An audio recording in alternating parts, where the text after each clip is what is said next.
Hello, my name is Jennifer Burleigh and I am a PharmD candidate of the class of 2022. And today I will be discussing Pravastatin, also known as Pravachol. I will begin by discussing a brief overview of Pravastatin. Pravastatin is a moderate intensity statin at doses 40 to 80 milligrams per day. It is in the drug class hmg-coa reductase inhibitor, and it is an anti-lipemic agent. Indications for Pravastatin include primary hypercholesterolemia, hyperlipidemia, mixed dyslipidemia, primary prevention of atherosclerotic cardiovascular disease or ASCVD, secondary prevention of atherosclerotic cardiovascular disease, and then off-label indications include transplantation, post-heart, or post-kidney. Now I will discuss the mechanism of action of Pravastatin. Like I mentioned, Pravastatin is an hmg-coa reductase inhibitor that inhibits the conversion of hmg-coa to malevolate in cholesterol synthesis.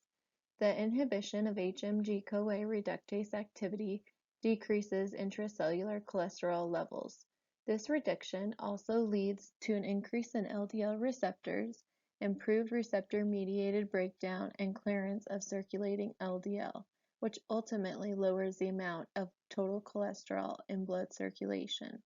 It also blocks the production of LDL by inhibiting the synthesis of its precursor, very low density lipoprotein or VLDL, in the liver.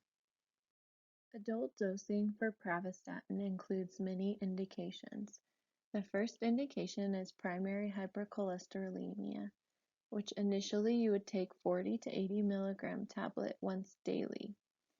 Hyperlipidemia is initially you would take 40 milligram oral tablet and then up to 80 milligrams once daily. For mixed dyslipidemia, initially you take 40 milligram oral tablet up to 80 milligram once daily. For hypercholesterolemia and hyperlipidemia and mixed dyslipidemia, the maximal effects are usually seen after a 4-week period. Lipid determination should then be performed and doses adjusted according to patient response, tolerability, and treatment guidelines. The next indication is primary prevention of atherosclerotic cardiovascular disease, or ASCVD. You would initially take 40 to up to 80 milligram oral tablet once daily to reduce your LDL cholesterol levels by 30% to 49%. The secondary prevention of atherosclerotic cardiovascular disease. You would initially take 40 to 80 milligram oral tablet once daily. For the prevention of ASCVD, the primary and secondary, if the LDL cholesterol goal is not met with the initial dose, you may consider to titrate up based on 10-year ASCVD risk, LDL cholesterol level response, and tolerability.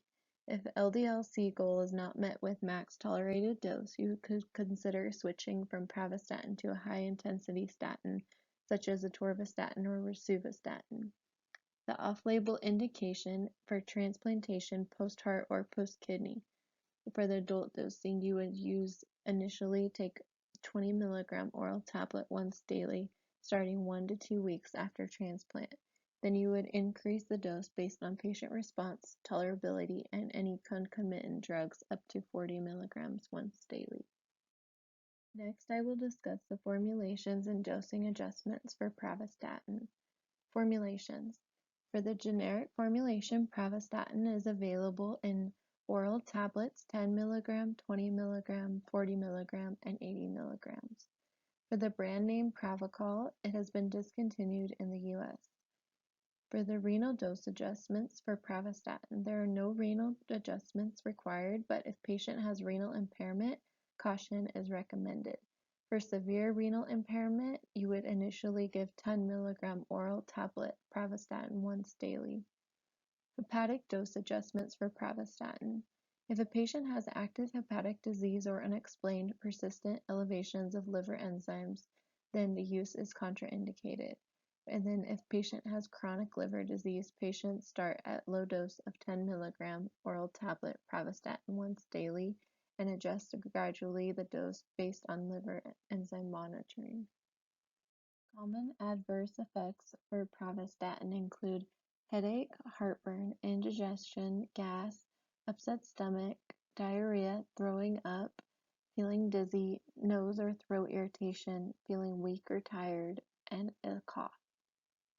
Some more serious adverse effects of Pravastatin could include having an allergic reaction, such as a skin rash, itching, hives, swelling of the face, lips, or tongue, having dark urine, a fever, muscle pain, cramps, or muscle weakness, redness, blistering, peeling, or loosening of the skin, and including the mouth, trouble passing urine or change in the amount of urine, and yellowing of the skin or eyes. If you develop any of these effects, you should seek immediate medical attention. I will now discuss the warnings, precautions, and contraindications of Pravastatin. Warnings: do not drink alcohol while taking this medication due to the risk of serious liver damage. Renal impairment patients may not be able to clear this drug from their body, which can lead to an increase in side effects, such as muscle problems. Pravastatin can cause serious liver problems, which can lead to liver failure. Therefore, it is important to tell your doctor if you have a history of liver disease. If you do have active liver disease, then you should not take this medication. This medication should not be used if a patient is pregnant, plan on becoming pregnant, or is breastfeeding, due to the risk of serious side effects to their unborn child. For patients over the age of 65, there is a potential risk of developing serious muscle problem breakdown while taking Pravastatin.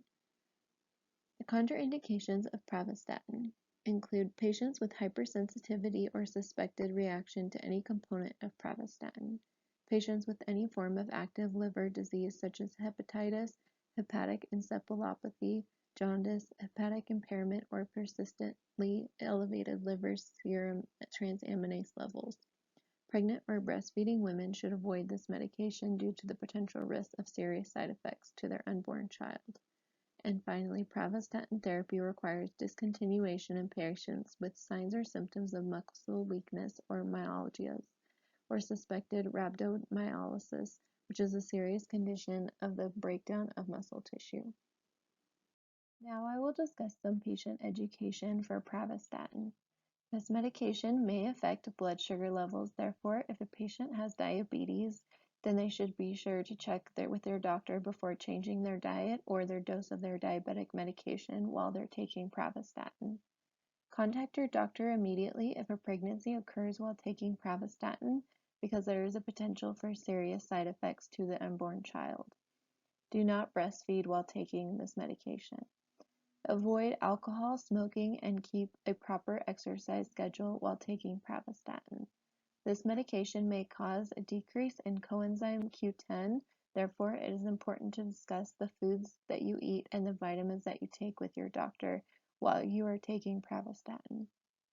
Pravastatin does not take the place of diet and exercise to lower cholesterol levels.